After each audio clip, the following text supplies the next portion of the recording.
استهدفت مروحيات التحالف الدولي ليلة أمس الثلاثاء محيط سجن غويران في مدينة الحسكة شمال شرق سوريا بعدة رشقات نارية وسط تراجع حدة الاشتباكات بين قوات سوريا الديمقراطية وعناصر تنظيم داعش الإرهابي، بعد أن قامت دفعة جديدة مؤلفة من 350 عنصرا من داعش بتسليم أنفسهم إلى قوات سوريا الديمقراطية ليرتفع عدد الذين سلموا أنفسهم منذ بدء العملية العسكرية حتى اليوم إلى 1000 عنصر. وشهدت يوم أمس مقتل 32 عنصرا من داعش ليرتفع عدد القتلى إلى 124 قتيلا حسب إحصائيات المرصد السوري. كما أعلنت قسد خلال عمليات يومي الاثنين والثلاثاء عن تحرير 23 أسيرا لدى داعش، وتمكنت من السيطرة على 8 مهاجع داخل السجن. وتواصل قوات سوريا الديمقراطية ولليوم السابع على التوالي محاصرة السجن، كما فرضت قبل أيام حظرا كليا للتجوال في المناطق المحيطة بالسجن، كما تقوم بعمليات تمشيط للأحياء القريبة بحثا عن فارين من منفذي هجوم يوم الخميس الفائت. هذا وطالبت 130 منظمة اليوم الأربعاء خلال بيان لها مجلس الأمن التابع للأمم المتحدة بالبدء باعتماد آلية عمل فعالة تضمن مثول قيادات وعناصر داعش أمام محاكم عادلة لمحاسبتهم حيال الانتهاكات والجرائم التي قاموا بارتكابها.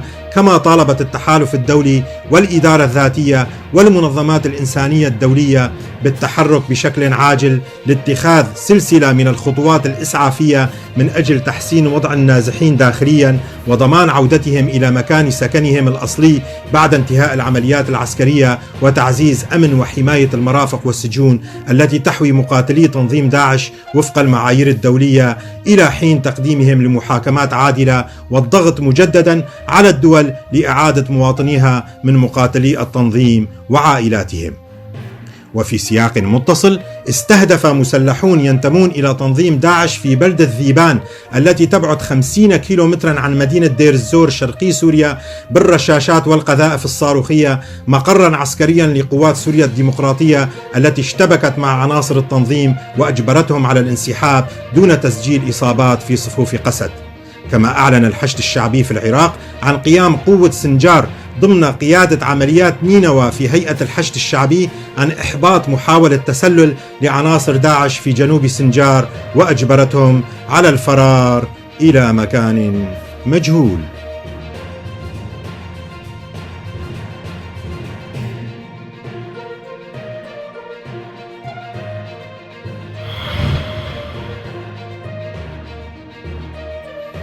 بدأت شاحنات نقل البضائع بالدخول إلى مناطق الإدارة الذاتية عبر معبر سيمالكا الحدودي بعد إعادة فتحه من قبل حكومة إقليم كردستان، حيث دخلت كميات كبيرة من السكر والمواد الغذائية الأخرى بعد أن شهدت مناطق الإدارة الذاتية أزمة في تخزين تلك المواد خوفا من فقدانها في الأسواق بسبب إغلاق المعبر، مما أدى إلى ارتفاع أسعارها. ويربط معبر سيمالكا مناطق الإدارة الذاتية بإقليم كردستان، ويستخدم للتبادل التجاري بين الطرفين، كما يعتبر ممرا لتبادل الزيارات والحالات الإنسانية كنقل المرضى إلى مشافي الإقليم. وأغلق المعبر من قبل حكومة إقليم كردستان منذ منتصف شهر كانون الأول من العام الفائت، بعد أن قامت مجموعة من منتمي الشبيبة الثورية بالهجوم بالحجارة على العاملين في المعبر من طرف إقليم كردستان بدعوى عدم تلبية مطالب عدد من الأمهات في تسليم رفات أبنائهم الذين استشهدوا في الإقليم.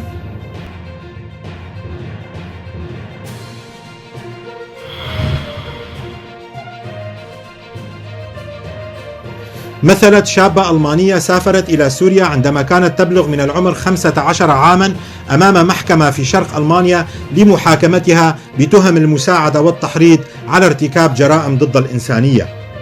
وقالت وكالة الأنباء الفرنسية أن ليونورا ميسينغ البالغة 21 عاما متهمة باستعباد امرأة إيزدية في سوريا عام 2015 جنبا إلى جنب مع زوجها الذي كان منتميا إلى داعش. وخلال مدة المحاكمة التي تجري خلف أبواب مغلقة في مدينة هاليش شرق ألمانيا، ويتوقع أن تستمر حتى منتصف أيار القادم على الأقل، ستواجه ميسينغ أيضا تهمتي الانتماء إلى منظمة إرهابية وانتهاك قانون الأسلحة. وطرحت هذه القضية البارزة تساؤلات في ألمانيا حول الأسباب التي أدت إلى تحول مراهقة من بلدة صغيرة ريفية إلى التطرف والانضمام لتنظيم متشدد، علما أن أقرب مسجد يبعد 50 كيلومترا عن بلدتها. وهربت ميسينغ من منزلها إلى الجزء الذي يسيطر عليه تنظيم داعش في سوريا في شهر آذار 2015، وبعد وصولها إلى الرقة التي كانت آنذاك عاصمة للتنظيم في سوريا بحكم الأمر الواقع، أصبحت الزوجة الثالثة لمواطن ألماني ينحدر من منطقتها. واكتشف والد ميسينغ وهو خباز من قرية برايتنباخ الألمانية اعتناق ابنته الإسلام المتطرف بعدما فتح جهاز الكمبيوتر الخاص بها وقرأ دفتر يومياتها بعد اختفائها. وبعد 6 أيام من اختفائها تلقى والدها رسالة تبلغه بأن ابنته اختارت الله والإسلام وأنها وصلت إلى الخلافة. والفتاة من بين أكثر من 1150 إسلاميا غادروا ألمانيا منذ عام 2011 إلى سوريا والعراق وفق الحكومة الألمانية.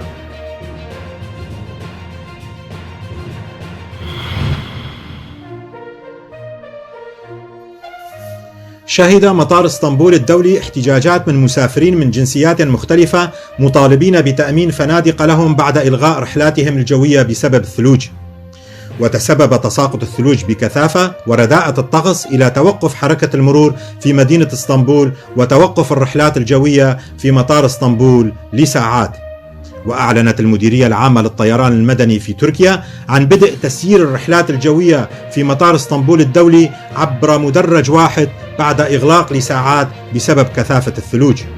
وأوضحت المديرية في بيان أنه تم فتح أحد المدارج في تمام الساعة 12 ظهر يوم أمس الثلاثاء بعد إغلاق لعدة ساعات بسبب كثافة الثلوج المتساقطة على المدينة.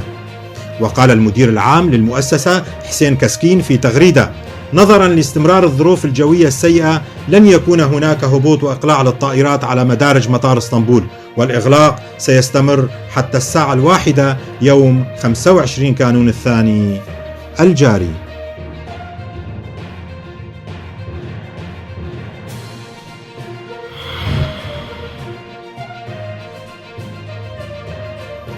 واظب الكلب الوفي تشاتو الانتظار أمام منزل مالكته الصحفية لورتس مالدونادو لوبيز في تخوانا الثلاثاء الفائت بعد مقتل الصحفية ليلة الأحد.